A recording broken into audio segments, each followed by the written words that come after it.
TJ, we're live now. All So, right. uh, for those that don't know you, okay, can you make a brief presentation of who you are, what got you to where you are, and a bit of everything that you do? Yeah, for sure. So my name is TJ Stevens. I'm known by most as DJ TJ. Mhm. I got my start within high school esports in the Metro Atlanta area. I'm from Georgia, here in the States. So I got my start there, and then from there, I was fortunate to get to go to the University of Georgia, run the program there. I was club director for 2.5 years. And then I'm now pursuing sports broadcasting. So I now have left UGA and I'm at Concord, where I'm still involved in esports. I'm head coach for the Rocket League team here, alongside event director for our lands, and also executive producer for our weekly broadcast. And then I also do that for our NCAA athletics as well. I'm a producer for the broadcast. I hop on the mic.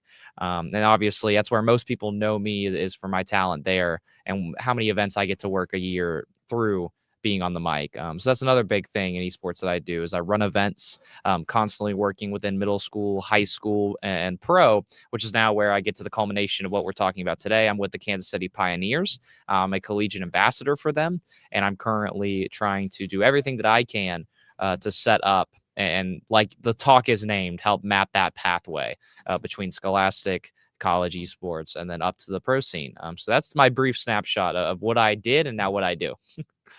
Amazing. So, how many hours a day do you work? Because events, coaching, broadcasting. Yeah, yeah. Well, I mean, like, luckily, Concord has provided me with a scholarship that justifies a lot of that work. But I work a lot, probably too much. If I had to get like a normal estimate on it, I'm probably pushing full time. I'm probably working anywhere from 70 to 80 a week. I mean, it's I'm pulling shifts, that's for sure. Mhm. But yeah, I mean, there's always something in my life that I get to work on, whether it's athletics or whether it's esports, casting, production, or even playing. Like I have to sub in every now and then for some of the teams, and I play in a few things in my own spare time as well. So no, it's a double edged sword. Yes, I'm very busy, probably too busy for the average person in this field, but it's fun. There's always something to do.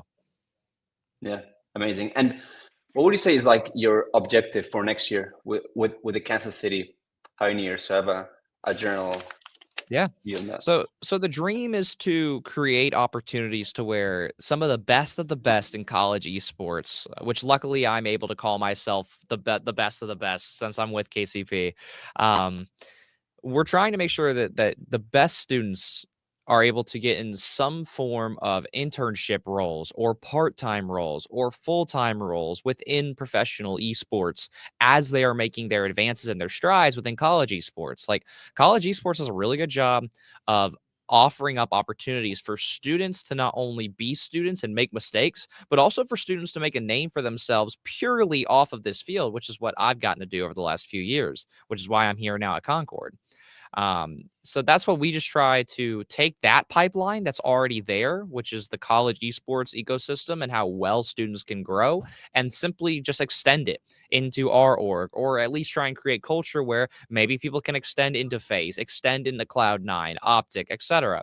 Unfortunately, not many of those groups are doing a lot. I think it's really only us and Gen G. And Ghost, who are actually doing the work as a pro T1, T2 type of org, who are willing to actually create those pathways. So that's the dream. That's the vision is internships, part-time, full-time jobs, just like any other major, just like any other business setting or professional setting. You come out of high school, you can go get a job in certain fields. You come out of college, you can go get a job in certain fields. It's the same thing, just trying to create it for pro esports. Yeah, and especially it's very important because like pro esports networking is like you know is one of the most important aspects. Yeah, Apart of from course. other skills that you can develop, of course. So like having someone like you to you know be able to connect those students with pro opportunities. I mean, it's amazing. So let me ask you this question like this: like if you were like a freshman and you wanted to go in the pro scene and you had like 4 years, or let's say you can land an internship like in year 2 or 3, like what would you recommend? Like, what would you do basically. Yeah. So the big thing with esports right now is that most of the groups, in order to be in a spot where you can be valuable Hmm. enough for an internship or a job in pro esports, if you're a student, content and your social following is easily one of the biggest places to start. So, like for me, I've been able to gain a following through casting and through event organization, and so I have a respected opinion. That goes for content creators too. They get a following because people love watching their content and they have a respected opinion. And that's what these orgs value very heavily is ambassadors, which is what my exact title is for a reason. Ambassadors for college, ambassadors for high school, or for your game. Wherever you're popular in, just go and fully pursue that. Now, how do you do that? Twitter and LinkedIn have been the most successful for me in terms of where can people gain the most, at least sane following. Like you don't go to Reddit to get a sane following. So Hmm. Twitter is where college esports tends to thrive. And then for LinkedIn, that's an obvious one. LinkedIn should be a guarantee for every freshman who ever goes to school ever. That's an absolute necessity to try and really extend your impact and just start connecting with anyone and everyone that you see fit. All you got to do is just say, hey, and start a conversation. And there's always something to learn from the rest of the world out there. Pro esports gets a lot deeper than you think, and there's a lot more opportunity than you think. I would have never imagined that me coming from Atlanta, working with Southeastern based orgs like Ghost, Detonate, like I would never imagine that I would go from that to then getting to work with a group that is nowhere near me up in Kansas City. But these opportunities just show up randomly because the people that I knew who are now with the case are the Kansas City Pioneers. So LinkedIn, Twitter, you have to put yourself out there. You have to start talking. You have to start getting involved. You have to pay out of pocket to go to an event here and there. It's just overall getting known and then doing the work and having these conversations, that's just more so a long-winded way to say network. But again, for college esports specifically, you got to make sure you do it through Twitter and LinkedIn to start. Yeah. And what's your Twitter and LinkedIn consistency or strategy? Yeah, so LinkedIn, I'm much more hands off of. For LinkedIn, it's more so once a month with general updates. Hmm. Granted, with how busy I am, I could probably post a lot more. So, there's something I could learn for myself, I guess. Um, but the biggest thing about LinkedIn isn't necessarily posting consistently, in my opinion, this is where I'll probably get a little unpopular with my opinion, but it's what's worked for me. It's working for I'm you, so. Yeah, I'm more so using LinkedIn as a messaging tool, like almost purely as a messaging tool. Whereas in some days, I'll sit on LinkedIn and I'll look across and I'll look at the recommended connections and I will go from there and I will just start adding. And then once those ads come through, start conversations and just meet people. I mean, that's one of like the most special things about our field is that like me and you are sitting here virtually, and almost all of esports is exactly like this, where we're sitting here virtually. But you can create those human connections just as easy as a DM. And LinkedIn's a really good place to foster those communications. Now, Twitter, on the other hand, that's a whole other thing. So Twitter, Instagram, YouTube, those are all algorithm based, heavy algorithm based. So for Twitter, I'm posting daily, and it's always just a matter of what's going on in my life. Like, did we have a big game today? Did we win? Did I hit a milestone in game, or is it something bigger? Like, did I run an event? I got to make sure I thank my sponsors. Like, you just simply have to comment on what you are doing as long as it is productive to the space. Also, a lot of people may recognize my name from a few controversial tweets, and so this is where I kind of get a little bit on the gray area borderline. But you can't be afraid to speak out. Like early on in my college career, I think it was my freshman year. I've had a few tweets regarding specific controversies or schools or people who've spoken out in the scene, and I simply give my opinion, and I've gained a lot of respect for my thoughts, for my opinion. And that's a really big part of what Twitter is all about too, is that you can't lie. You can't try and be an exaggerated version of yourself, like you could on maybe Instagram or YouTube if you're making shorts, like, or if you're streaming on Twitch, you have to be an exaggerated version of yourself. Over Twitter, you can just simply be you. And if people respect what you talk about and want to see you succeed, you're gonna get that following naturally. But you're also gonna start conversations in the space. So that's what it's all about. It's just be honest, but also be consistent and common about what are you up to. Like, did you play in a high school game? Post about that. Did you play in a league match? Post about that. Are you running a virtual tournament? Post about that. Again, as long as it's not just pure random crap about like Yeah. sports or a player that you hate on your team or like something like that, people are going to respect it. So just keep it serious, keep professional, but also stay honest. Yeah. Beside staying honest and being authentic, main things that you said that stuck with me. Like, what else made you like a key person of influence on X? Because honestly, like every post you make has a lot of engagement. Like people trust you. I trust you myself when I go on X, and you give your opinion about some news. Because sometimes like I see news, but when you do a repost with a quote, I'm like, okay, this must be important. So boom, it's like, what do you? Yeah.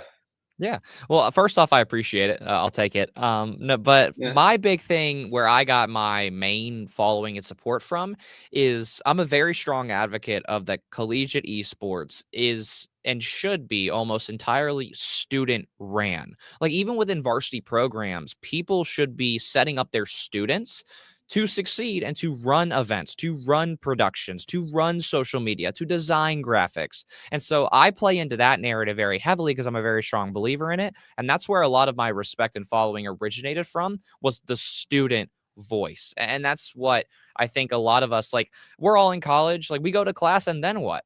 Like we're sitting there watching Twitter feeds scrolling endlessly or we're playing Clash Royale. Like we're not doing much. Like even for those of us who are working part-time like I am, like we're really not doing too much other than school and then maybe we're busy on some nights. So when you go and you post like I do and I give my opinions and students who are constantly on those sites are seeing those opinions and commenting on it and then you're having conversations, you're opening up the floor, you're giving people a chance to shine. That's where I started in terms of gaining the following and respect that I have. Now when it comes to the higher up level with professionalism and I would say probably school staff as well, that is where my work shines the best. Like for example, like when I go travel to an event and I'm a tournament organizer or I'm a director or I'm an executive producer or I'm going to cast. When I talk about those events and then I also provide my opinions on the scene or my thoughts, then that's where I get a lot of my respect from the higher ups. But it is it's a very hard place to navigate right now because esports is in a more political state than it probably should be, which there's two sides of. You can either be very radical and you're going to find fellow radicals within it, which there is many people like that. Like I'll drop one by name because he's a friend and I know that he'll appreciate this. Like Adam Antor is a really, really good example of a professional who maybe, Recently, yeah, he didn't get, he yes, got some backlash. he Yeah. did, but that's what collegiate esports is right now. It is Mhm. absurdly political and absurdly radical. And Adam has a very good following because he's not afraid to comment on those issues. And because of his opinions, he gains a lot of student and professional opinions and respect. Now, granted, yes, his last tweet about the Fisher forfeits with the Georgia Tech Marvel Rivals player, that was a whole thing. But that's also the greatest part about commenting on these issues is that there rarely is a wrong answer. Like Adam makes some really good points in that argument, but also a lot of the pro players and people who commented on it also had really good points. But again, whenever people talk about that tweet and they say, "Have you seen this tweet?" It's Adam's face that pops up, and people know to look for his account. And so that's where I think a lot of my respect and attention and impressions come from. It's just being in those situations where you're not afraid to comment and you have to be like not afraid to be too radical about an idea and you can't be afraid to be wrong. So yeah, I would think that's a good way to put it. I'm gonna ask you a straightforward question. Okay, Uh-oh. are you behind the account of Collegiate Sports Beef? No, I wish I was. No, actually, I wish I was. No, I have an idea. There's 3 people that I think could run it. I'm pretty confident about who it is, but it's not me, unfortunately. I wish I was involved. I love that account. Okay. I just wanted to head out of my, but Taking the yeah. mask off live. That'd be funny. I wish. Okay, so you also mentioned collegiate esports should be student run. Okay, you made you proved yourself like in managing DreamHack. All the student led initiative you've made. Okay, so it's very complex because well, let me see how I explain this. So like DreamHack has some standards, some professional Yes. standards of how you should work, behave, and students, most are very professional, some like are less, but like how do you like delegate responsibility uh, and trust them to make sure that they meet the standards? How does that work? Yeah. Yeah, it's a good point. It's also one of the hardest parts about student leadership because whenever I make my points about how student ran esports should be, this is one of the first points I normally get is that how can you trust students to be professional? And to that, I raise the follow up question that you have to find the right people. It's not a question of if there are students you can trust. It's a question of where those students are that you can trust. I mean, working very closely with the UGA program, we're a 40,000 person school. There's a lot of people who you can trust. There's a lot of people you can't trust. I mean, even here at Concord, we're a 2,000 person school, and it's the same thing. There's a lot of people I can trust. There's a few people that I can't trust. That's just the way that life goes. So, in terms Mhm. of the rebuttal to that, that is what my mentality is with these events is like when like for example our entire team was mostly Georgia Tech students, but we have a vetting process, we have applications, we have resumes that we force students to submit to us as other students. So it's not about changing up the process. It's just about taking professionalism as a younger member of the community and applying it to your peers. And then from that point, obviously, me and my coworker DJ, we ran DreamHack together. We ran multiple lands together, and so DreamHack saw that. Saw the people we had vetted, saw the success of the people we had vetted, saw the success of the event that we created, and then they trusted us to then bring that to DreamHack because you're right, the standards are very high, and this year's DreamHack was huge. But again, it's not a question of who you can trust. It's a question of where can you find those people because they are out there, and college esports is much bigger than people think. Even in Mhm. your own town, like Atlanta isn't a varsity hub, but we still find talented people who can do the job. So yeah, it's easier than it sounds. I'll say that. And how do you find them and vet them? Like, because my question is like for like a college freshman, that would love to work, for one of your events. Like, what skills do they have to develop? How do you vet? Like, is it their communication skills? Is it like their portfolio? How Yeah. how does that So work? I guess I'll answer it in two parts, I guess. So first, how do we vet those people? Yeah. It's mainly putting out almost job board style ads throughout the collegiate network. So like for example, like I use my social media very heavily. A lot of the people I have hired, I have gotten directly from a Google form I put in my Twitter. So like that's a good place to start. Is if you know there's people who are consistently running events. Like I even do the same for pro esports organizers. Like I follow most of the DreamHack staff on all socials because they are the ones who tend to post the listings. It's no different for me and the events that I run. It's absolutely no Mhm. different. And then, again, what I was just talking about, the whole process, it's just bringing the professional process down. All right, now, what skills do we look for? My biggest thing, both on and off campus, whether you are hired for something or whether you're just working every night within your weekly productions or games, is initiative, but also creativity. College esports is a field that is very messy, but that's also a good thing because it opens so much room to be yourself and to be successful and to create new opportunity out of thin air. That's basically what I did with Kansas City Pioneers. Is that kind of just got created for me, which is crazy to even say that out loud. But you have to show initiative and you have to be creative. It's like Kansas City Pioneers, I went through 3 separate interviews where they asked for ideas and they asked how would I then implement these ideas with the company and with the group that they have. And then even again going back and taking it to a smaller level on campus, like with my production team, this is what I preach to them every single night: is that I look for people who are going to see a problem and take the initiative and the creativity to solve it. And it can be as easy as, oh, our mic is having issues with the gain and the wires buggy. All right, we need to find a new microphone, or we need to swap out the cord, or we need to tweak it between map 1 and map 2 of Valorant series. Um, because so many people just kind of see issues and are okay with it. And that's again the problem with esports being so messy is that that's a lot of the reason why is that people see issues and they're just going to let them go. But like for DreamHack, for example, you'll notice that any issue with the production was immediately fixed either during a match or was fixed after the match. And there's no exception.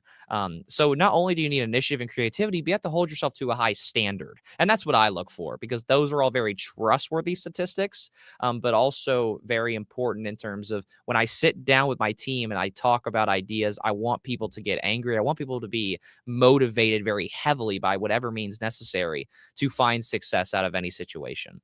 And I think that's, again, that's a good way to word it. Initiative is the key word. Yeah, and how many student teams did you have to structure in that event? Because yeah.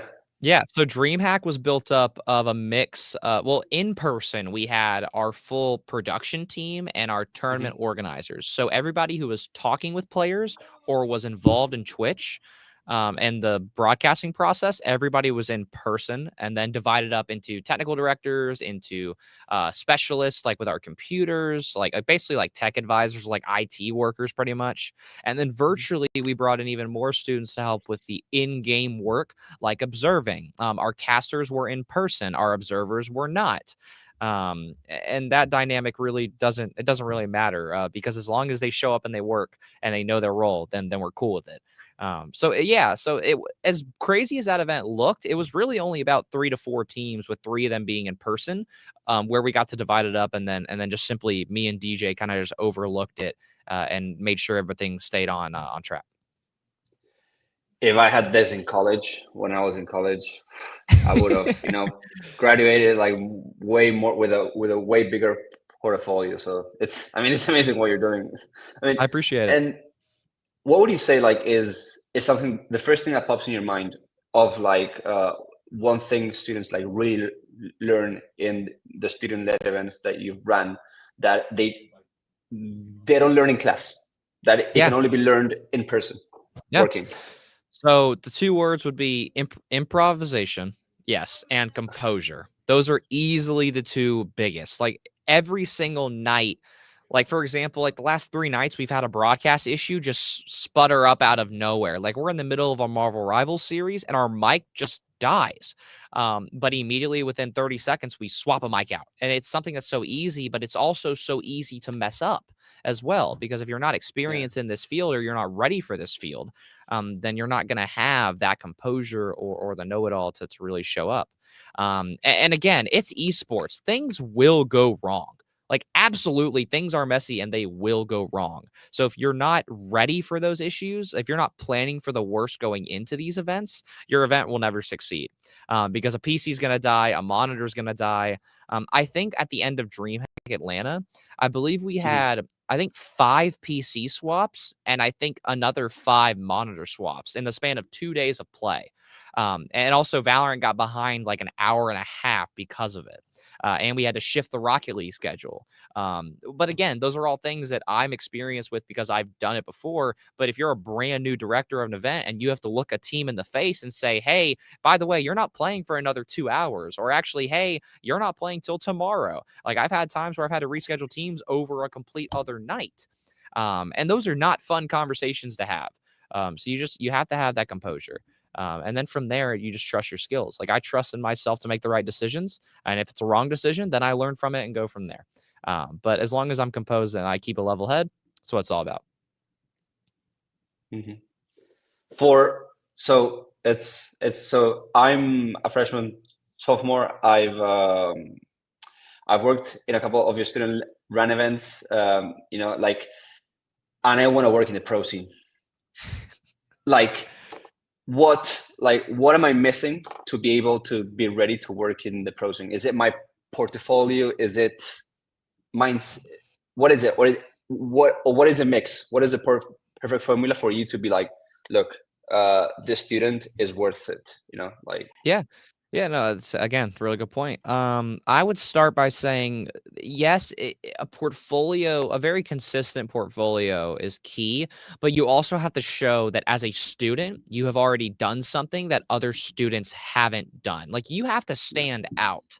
Like, in my career, like, if I had to name like top 3 things that stand out in my life that nobody else can say that they've done, like running the DreamHack Atlanta Collegiate Invitational is a big one, giving a TED Talk my sophomore year, That's a really big one. And then my involvement as both a club director and now a varsity member of a program.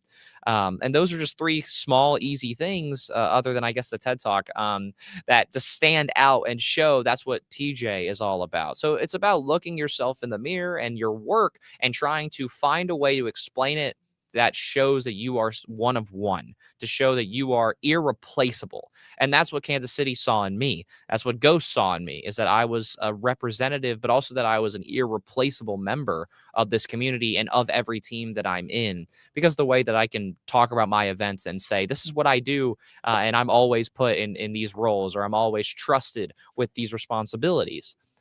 So yeah, it's about originality, to get involved in the pro scene, because that's also the hard part. Is a lot of these organizations don't have any collegiate pipelines. Like Kansas City Pioneers has never had an official collegiate ambassador until I got involved, and then again, the role was created for me. There is absolutely nothing stopping anybody who listens to this from going and messaging Cloud9 or Phase or Optic or whatever you're interested in. If you message them and you can get those conversations started, then at that point, you just have to make sure you explain yourself that, hey, I am worth these conversations. Like I am special enough to represent your brand. Like you have to show them the value because it's a brand new field. Obviously, if you were applying for a normal job, it'd be different because you would talk about your value to that specific job. Now, with how open the field is, it's what value can you bring and what could your job be? How many jobs could you fill? So that's, yeah, again, originality, but also you Yeah. have to want, like I mentioned at the very beginning, you have to put yourself out there. Yeah, I mean, totally agree. It's the value you can bring, originality, and something that I stress because apart from running sports, and like I'm also a teacher at university, and I like stress them, my students a lot. I make them do like a lot of presentations in the sense that if you can talk about it, you can understand it, and what differentiates you, like how I think, like from what you've been talking and everything, like what got you where you are, apart from a consistent portfolio that you can do, the stuff that you plan, is how you communicate, like your communication. Like honestly, I don't know, like I, there might be someone more talented than you, but your portfolio and the way you communicate, okay, like builds trust, and the way you can communicate an idea, and make the other person feel, that as a game changer, Yeah. and not many universities in many programs prepare students with the right communication skills.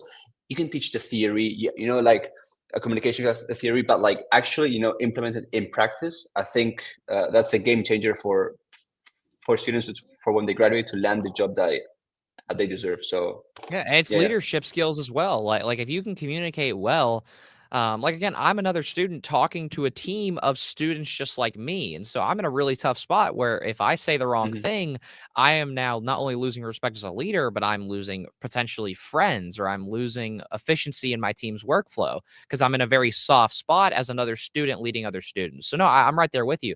Like yeah, communication is huge, but that also goes to then grow into leadership skills and how you can manage mhm. team environments. That's why all your school projects are very important. It's where you learn a lot of that from.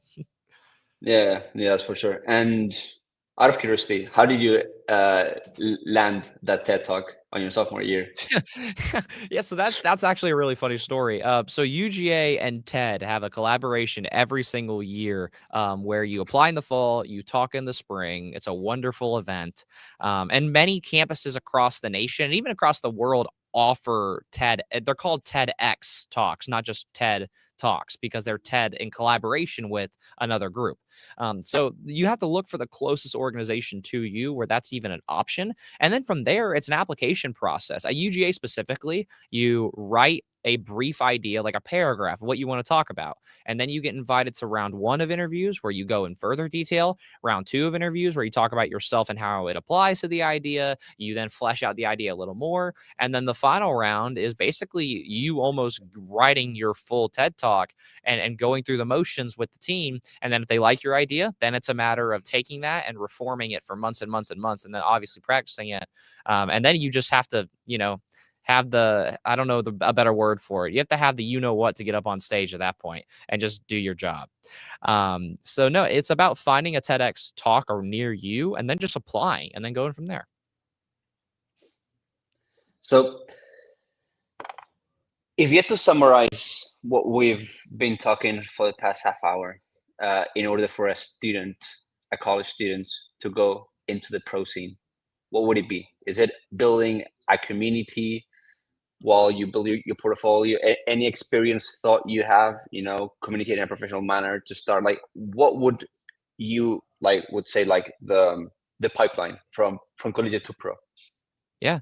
Well, so I think the key word to start is it's open. I think it's a really good way to start it because that means that there is Okay. so much room for any individual person to create their own opportunity and to represent any group that they want as long as they can create interest for said thing. That also goes for on campus as well. You have to create opportunity out of your school. Like many club programs, like me and UGA, like we've struggled for years to gather funding, but we talked to the computer science department. They didn't want anything to do with us. We talked to business. They didn't want anything to do with us. It was actually journalism who wanted to take us in because they have an institute dedicated to new technology and new media. And so us as esports, we go in those meetings. We say, this is what we can do for you. And then once they're interested, then you can start having a more even conversation back and forth about what can they do for you. But if you do not constantly find ways to make yourself original and valuable, then there is no pipeline from collegiate to pro. And that also goes on to talk about really getting a normal job as well. Like you still have to stand out, just not as hard as you do in esports because there is so much creativity and so much passion and talent within our field. But very few people have the strength internally and the mental strength to put themselves on a pedestal and I will say talk their mess and really talk what they can do and show confidence. So you almost have to have an ego in a sense as well, obviously to an extent, because you want to make sure that you're not coming off too strong. But you learn that very quickly, but through the conversations with your trying to think of a better word, with your fellow students, but also with your admin or any adults in your life as well. Like you'll find that okay. I wouldn't think Mhm. anybody's incapable of that. So anyways, to summarize that, to make it very simple, esports is open. Go take advantage of it. Yeah, amazing, amazing. And for next year, what would be like one main objective that you want to focus? What would be like the North Star for next year?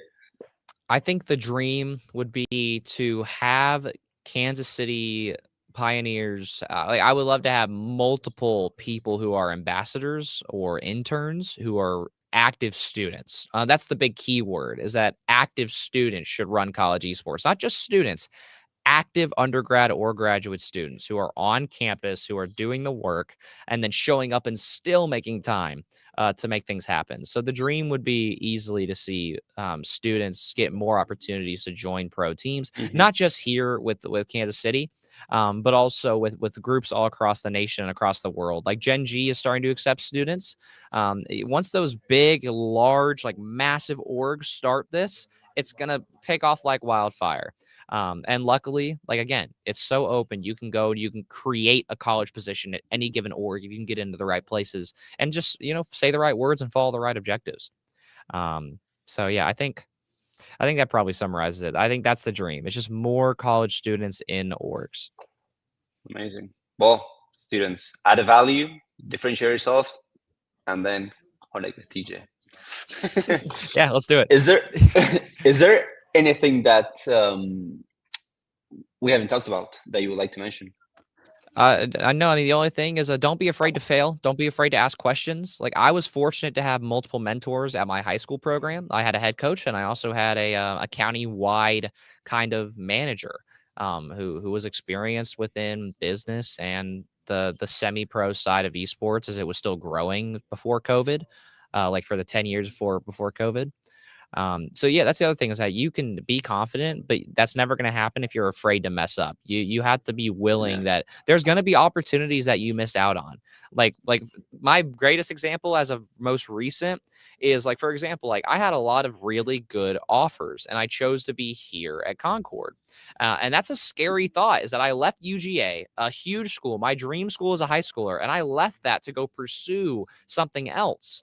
And maybe it's the wrong decision, maybe it's not. I don't know the true answer to that yet until I kind of get into the pro world and I get my career off and running. But I'm not afraid to make those choices in the moment because I trust my opinions, I trust myself, I trust how I feel. Once you have that level of internal understanding of yourself, it's open season from there. It's just a matter of you taking the initiative and just doing what your heart desires at that point. So, yeah, I mean, just that's one of the big things we didn't get touched on. Is just you can't be scared of failure, and you can't be scared of anyone in this field either. And what did Concord, from what you can tell, but what did Concord, like offer you that you were like, let's go, and how does that help you to be like where you want to be like in 5 years? Yeah. So the big reason why I left UGA was to pursue broadcasting in traditional sports. So Concord Okay. gave me an avenue to not only work alongside the esports productions, but to also get double experience within the NCAA athletic productions. So that was one of the big things of what brought me here. But also, I have a very high level of trust in. There's also a fly in my lab for some reason. I'm not sure what Yeah. happened. No, but I have a very high level of trust in what Concord has built because many programs have broadcast, but very few have student production teams doing those broadcasts. Sometimes it's just a coach or a manager putting it on Twitch. Sometimes the players have to stream their POVs. But Concord has a full student production team where I have other students I can go look at and say, can you make me an overlay for Rainbow Six Siege for our land this weekend? And it's already done within a day. So that's a big reason why I was here at Concord. That's why Syracuse was in my top 5. That's why Baylor was in my top 5. Winthrop was also currently looking at building a production team. Cumberland is also doing the same thing. So all those schools made it to that point in my eyes because of what they were able to create in terms of student production, but also for me wanting to pursue athletics long term. Okay, so your idea is to go into athletics and be a broadcaster there. Yeah, or a producer. I'll take either one. A producer? Amazing, amazing. Well, TJ, honestly, a lot of knowledge bombs. I learned a lot, a lot of notes. I mean, I just love these live talks because I get to learn a lot, and the audience also gets to learn a lot. So, I thank you so much for your time, and hopefully, we'll have you soon here again. It's a pleasure.